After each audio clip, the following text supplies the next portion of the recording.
In this video, I will talk about the current HR issue in DebtBuster UK and their significance of success for business. The first issue is the different enterprise culture. DebtBuster UK recorded 9x General Electric because they were attracted by the value of GE. That results in the 46% of managed team from GE. However, GE's standards, procedures, and policies all have big multinational organizations feature. Teamwork is the heart of GE's enterprise culture. The employee were encouraged to challenge the status quo and look for new and better ways process of working. The emphasis of culture is resolution and process rather than quickest option. DebtBuster UK was fast-paced to make sure the CEO's new idea and the strategy can implement quickly. DebtBuster UK prefer to do it quick now rather than do it later. The two different organizations were merged, which could cause the conflicts and tension. Enterprise culture has significant for success of business. Zhou Xiaochuan believes that the enterprise culture is helpful to improve organization image and core competitive ability. Excellent enterprise culture can show the spirit, value, management style, and good operating performance of enterprise to public. Enterprise value can improve competitive ability by supporting enterprise and motivated employees. The second issue is the different enterprise structure. The conflict was happened because that DebtBuster UK with less or more flat organization structure and GE belonged to bureaucracy structure. The formal GE management would control the process by attending the meetings, providing sign-off, complete documentation, and participating in meetings. However, this change was not supported by Anthony Brown, the COO and key investor, because they think this bureaucracy will slow down the pace of change. Those loyal who were loyal to Anthony Brown prefer to old practice, displayed negative attitudes towards the change management structure. This conflict results in that it's difficult to carry out their roles effectively. After all, enterprise culture has significance for business because enterprise structure is the most basic basis of enterprise operation, sector setup, and function setup. Also, it's kind of division system of decision making and a kind of system about coordination and distribution of responsibilities between different structures.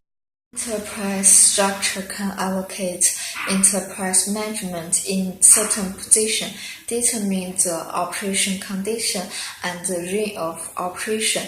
The wrong structure will lead to business failure and hide the moral operations. Instead, a corporate and efficient organizational structure will maximize the release of the energy. The third issue is favoritism between leaders and employees. The poor performance and poor attendance were often overlooked and employees were treated as relative as DebtBuster UK. This behavior will affect the fairness in the enterprise and directly impact the performance evaluation result. This would make employees take some negative moves, like reduce their own work time, do not pay attention to the meetings anymore. For successful business, the organization must make sure each employee is be treated fairly and emulate the private relationship between employment. The second question I will talk about leadership. The leadership at DebtBus UK is autocratic leadership and implemented by Anthony Brown.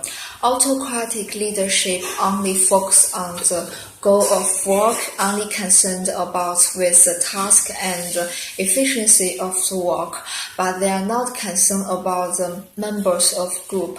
The autocratic leaders and employ have the different the social psychological. The autocratic leaders are lack sensitivity to the employee. The employee have awareness and hostility to the leader. It is easy to make group members have psychological side feeling and mechanic behavior.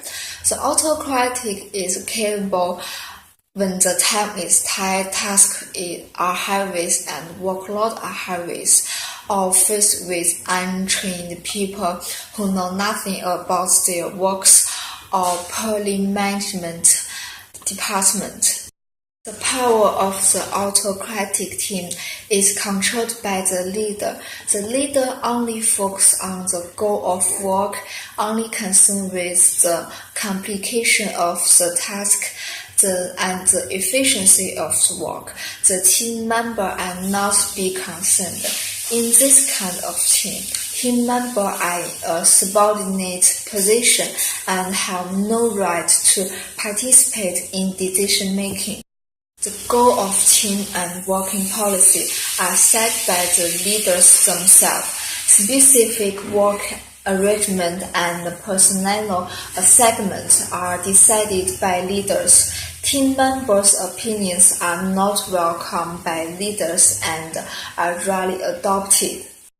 Leaders supervise and controls the team members' work based on individual understanding and judgment. This kind of paternalistic style leads to great social psychological distance and misunderstanding between the leaders and the subordinates. The employee only complies with the system and executes the instruction negatively, passively, and bluntly.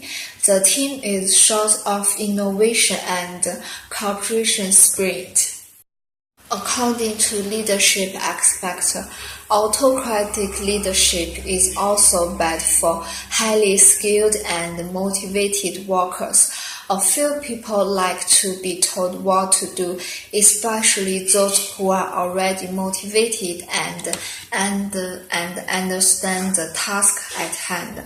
An autocratic leader facing this type of group will reduce the team's creativity and productivity. Autocratic leaders in this situation may not make the best decision since they lack the group input from team members who have experience and skills. Steve Jobs thought that under autocratic leadership, the employee will rely on the leader heavily.